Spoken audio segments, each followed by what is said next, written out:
They say it's just aging. That morning fog, the stiff joints, the unsteadiness when you stand up.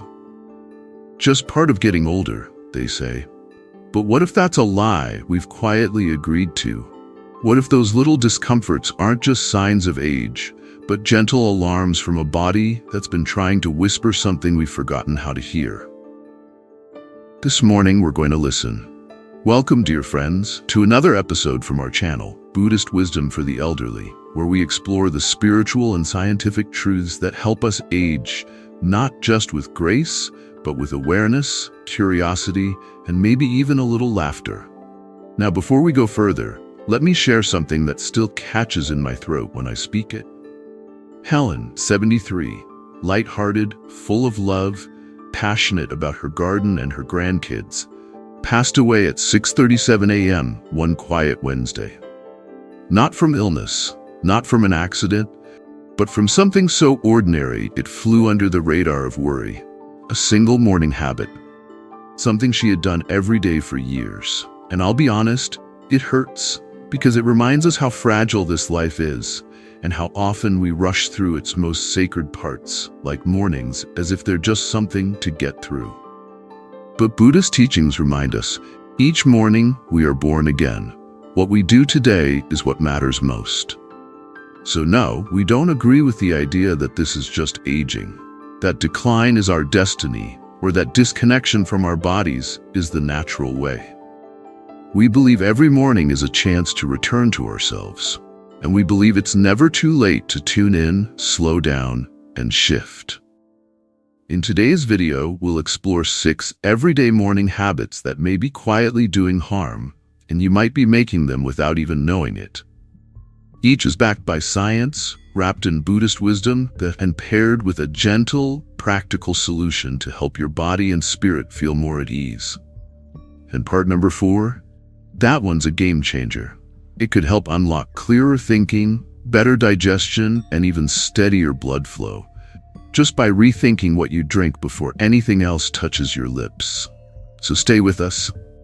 If you've ever started your day feeling off, but couldn't quite name it, or you're tired of being told that discomfort is just your new normal, then this video is for you. And if you find something here that speaks to you, please like and subscribe to help us reach our goal of 1,000 subscribers. Your support gives us the energy to keep creating heartfelt, helpful videos for our beautiful elder community.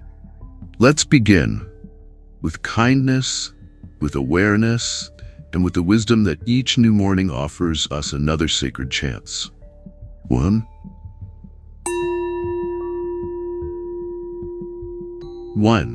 The slow awakening, or why jumping out of bed might land you in a pile. Let me ask you something. Do you still think you're 35 when you first wake up? You know that moment when your eyes pop open, your brain says, let's go, and your body just politely declines? Yeah, that's the moment I'm talking about. You see, back in our younger years, we could leap out of bed like circus acrobats. Okay, maybe not leap, maybe scoot quickly, but you get the idea. But somewhere along the way, around the time the mail started including more medical brochures than party invitations, our bodies changed.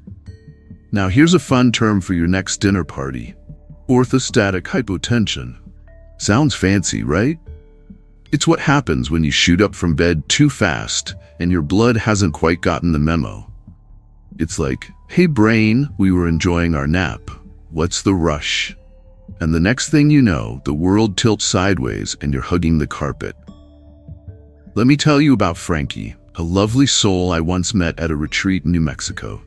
76 years old, tough as nails, still shoveling snow like it was a competitive sport. One winter morning, he jumped out of bed because nature was calling with urgency, if you know what I mean. He took 2 steps and wham, down he went. No ice, just gravity, age, and a little lesson in humility. Later he said, I got up like I was 40 and landed like I was 80. You know what I told him? That's not a failure. That's a reminder. Your body's not broken, it's just speaking a different language now. In Buddhist monasteries, they rise slowly, with breath, with reverence, and maybe a little chanting if they're feeling frisky. Not because they're lazy, but because they understand something we often forget. How you wake up is how you move through your day. So I offer you this little morning love ritual. 1. 3 deep breaths. In through the nose, out through the mouth. Let your belly rise. Make it dramatic. 2. Wiggle your fingers and toes. Say hello to your body like an old friend. 3. Roll gently to your side, sit up, and let your feet touch the ground like it's sacred, because it is. Don't launch out of bed like it's a fire drill. You're not late, you're alive, and that's enough. As I always say, be here now, especially before you fall on your face. 2. The forgotten elixir. Why water is the most underrated medicine. You've just slept 6 to 8 hours without a sip of water. Your body, composed of nearly 60% water, is now in a mild state of dehydration. Blood is thicker, organs slower, joints stiffer. Yet what do many people over 70 do first thing? Reach for coffee. Or worse, nothing at all. Let's talk about James, 76, a retired chemist. Every morning, he'd brew a strong cup of coffee before doing anything else. It's what kept me going, he joked. But he also suffered from mysterious fatigue, occasional brain fog, and leg cramps. His doctor suggested a simple test. Drink a glass of water before coffee. Within days, his clarity improved. His energy felt steadier. His body, it seemed, was just begging for water. Why does this happen? Kidneys need water to flush toxins. Brain function drops with even mild dehydration. Heart pumps harder to circulate thicker blood. Joints and muscles lose elasticity without fluid. A study published in the journal Age and Aging found that many seniors hospitalized with dizziness or confusion were simply dehydrated. The ritual: place a glass of water beside your bed tonight. Drink it before your feet hit the floor tomorrow. Bonus: add a pinch of Himalayan salt and lemon for minerals and alkalinity. And if cold water isn't appealing, in Buddhist monasteries, warm water is often the first drink of the day, gentle on the stomach, nourishing to the soul.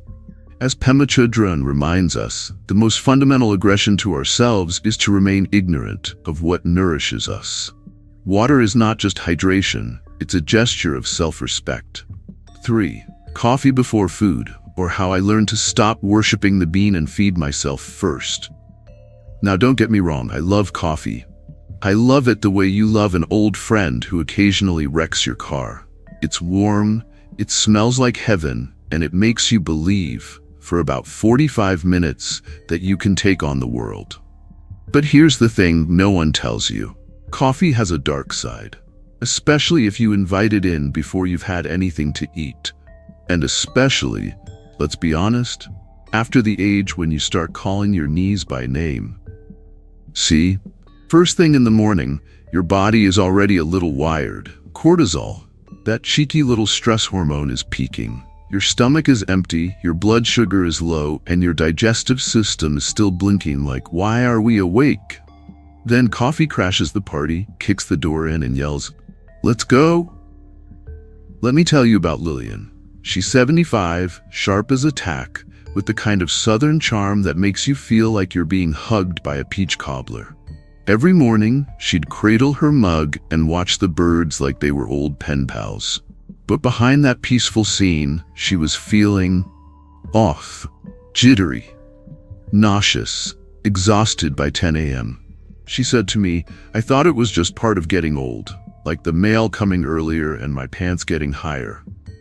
But one day, a young nutritionist, barely old enough to remember cassette tapes, asked her, do you eat before coffee? She looked at him like he just suggested she put mustard on a brownie. But she gave it a try. One morning, a banana. The next, a little oatmeal. Then a piece of toast with almond butter. And wouldn't you know, the fog started to lift. Her hands steadied. Her stomach stopped complaining. She called it a miracle. I said, no, darling, that's breakfast. Look, I'm not saying give up coffee. I'm not a monster. But maybe think of it as a sacred second step. First, nourish yourself. Feed the temple before you burn the incense. Because in Buddhism, even coffee can be a mindful practice. A quiet companion, not a drill sergeant. So tomorrow morning, before you caffeinate the soul, feed the body. Then sit, breathe and sip slowly, like the wise elder you are. As I always say, be here now, but maybe eat a banana first. 4. The silent thief, or how morning stiffness tried to mug me and I gave it a hug instead. Let's talk about morning stiffness. Not the glamorous kind. I'm talking about the why do my hips sound like a bag of popcorn when I roll over kind. The kind where your spine whispers, don't rush me, I'm old, and your knees mutter something about unionizing. Now the first thing to know is, you're not broken, you're just seasoned, ripened, marinated in years of experience and maybe a little arthritis. Aging isn't a failure, it's the long, slow blooming of your human flower. A little creaky, sure, but still blooming. But here's the rub. When we ignore that early morning stiffness, when we leap out of bed like we're late for a plane, we're asking for trouble. Sometimes that trouble looks like a strained back. Sometimes it's a tumble that ends with a handsome paramedic named Josh in your living room. Let me tell you about Harold, 81, salt of the earth kind of guy. Built his own porch swing and once repaired a toaster just because it offended him by breaking. Every morning, he'd grunt once, do a half-hearted stretch, and be off to the bathroom like a man on a mission. Until the morning his hip said, nope. One small twist while reaching for a towel, and boom, floor. Hip fracture, 3 months in rehab. It wasn't the fall that got me, he said. It was realizing I hadn't respected the old machine. You see, Buddhist monks don't leap out of bed. They emerge, slowly, like a lotus opening to the sun. They greet their bodies as sacred, which, let's face it, is a lot more elegant than grunting and swearing at your sciatic nerve. So, here's the trick. 5 minutes. That's all. Before you even think about standing, wiggle your toes like you're saying hello. Rotate your wrists like you're waving to an old friend. Lift your knees one at a time like you're testing a new dance move. Stretch your arms up and pretend you're greeting the sky or your ceiling fan. Breathe. Smile. Thank your body for showing up. It's not weakness, it's reverence. Your body is your temple, and temples don't like being rushed. So tomorrow, before you bolt out of bed to conquer the world or just the bathroom, pause. Stretch. Sip something warm. Watch the light change. Smile at nothing in particular. Because, as I always say, be here now. Just get up slowly while you're at it. 5. The inner weather report, or why you wake up feeling like a half-baked muffin and what to do about it. So you wake up. The sun is up. Your house is quiet. You've survived the night. Congrats. But something's off. Not terrible. Not tragic. Just weird. Your brain feels like someone started a thought and forgot to finish it. Your body's there, technically, but it's not quite checked in. It's like you're running on dial-up in a Wi-Fi world. Now here's the thing. This isn't a personal failing. You're not doing mornings wrong. You're just human. And probably over 70. Which means your nerve system, the sweet, overstimulated, occasionally grumpy traffic controller of your inner world, might be waking up a little sideways. The fancy term is nervous system dysregulation, but I like to call it morning static. You know, like when the radio used to fuzz between stations and all you'd get was a preacher and a weather report layered over polka music. That's your inner weather, cloudy with a chance of what the heck. Here's where things get interesting. You don't need a therapist, a supplement, or a spiritual retreat in Bali. You just need to hum. Seriously. Hum. Like 3 long hums before you even get out of bed. Let me tell you about June, 77, a retired jazz singer with a sassy bob haircut and the kind of eyes that had seen too much silence since her husband passed. Her mornings felt hollow. I was waking up like a ghost, she told me. So I gave her homework. Hum like you're warming up for a duet with God. At first, she thought I was nuts. Then she tried it.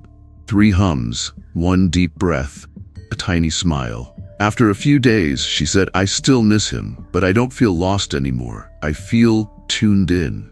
See, humming stimulates your vagus nerve, that magical noodle that calms your heart, steadies your gut, and reminds your brain, hey, we're okay. It's like petting your nervous system. It's science and spirit, my favorite combo. So tomorrow morning, before you yell at your knees or turn on the news, breathe 3 times like you're sipping warm tea. Hum. Pretend you're a very enlightened refrigerator. Smile, even if it feels fake. Your brain doesn't know the difference. And say, I'm tuning in. Because you, my dear, are not broken. You're just between stations. And a little humming might be all it takes to find your way home. 6. The temple door, or why putting on socks is basically a spiritual initiation ceremony.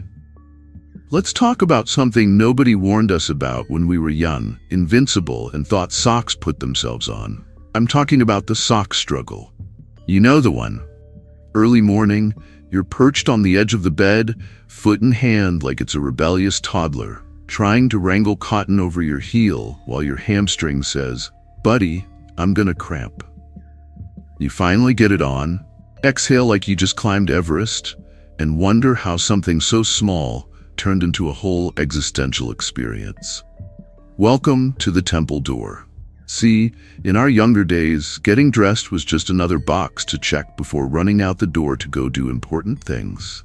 But now it's a ceremony, a delicate negotiation between willpower and sciatica. Let me tell you about Edna, 82, former nurse and world-class multitasker. This woman used to put on socks while making lunch and calming a crying baby. Then one fall and a hip that suddenly had opinions slowed her way down.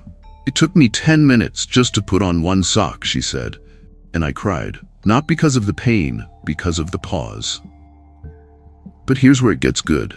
That pause, it turned into a practice. She started lighting a candle before dressing, played a little soft chanting, turned sock time into soul time. She told me, "Now I dress like I'm getting ready to meet God in the kitchen." I said, "Honey, he's already there, probably sipping your coffee." Buddhists have a saying, when you walk, just walk. When you eat, just eat. So I say, when you sock, just sock. Because here's the truth. Your body, this sacred, stubborn, lovable thing, is the only temple you'll ever truly live in. And every morning you dress it with care. You're not just getting ready for the day, you're entering the altar. So tomorrow morning, take a breath before you bend. Hold that sock like a sacred object. Thank your foot for showing up again today. And if it takes a minute, let it. That's time well spent. Because you, my friend, are still here. Still dressing, still sacred. And if enlightenment ever sneaks up on you, I promise it'll happen while you're putting on your socks. So what did we learn, dear ones? We learned that the way we begin our day, those first quiet moments before the world barges in, matters more than we think. That tuning your nervous system with a hum can bring you back to center. That standing up slowly is not weakness, it's wisdom. That coffee is a friend, but only after your stomach's had a little something first. That water is not just a drink, it's a morning blessing. That even putting on your socks can be a spiritual ritual. And that connection, even a whispered hello to the trees, can heal a lonely heart. None of these things require big changes, just tiny, sacred shifts in how we meet the day. And as Buddhism reminds us, there is no path to peace. Peace is the path. So if something today made you smile or stirred a little knowing in your chest or reminded you of something you used to do but forgot, share that in the comments. Tell us, which morning habit will you change tomorrow? We love reading your reflections. They remind us we're all just walking each other home. And if this video touched something in you or made you feel seen, we'd be so grateful if you'd like, subscribe, or even share it with someone you care about. It helps us reach our goal of 1,000 subscribers and gives us the motivation to keep creating content that honors this sacred season of life. Because aging isn't the end of the story. It's the beginning of a new chapter, one where we live more slowly, more wisely, more beautifully. So take a deep breath, stretch your arms, sip some water, smile at the morning, and remember, you're not behind, you're not broken, you're right on time. See you in the next video, dear friend.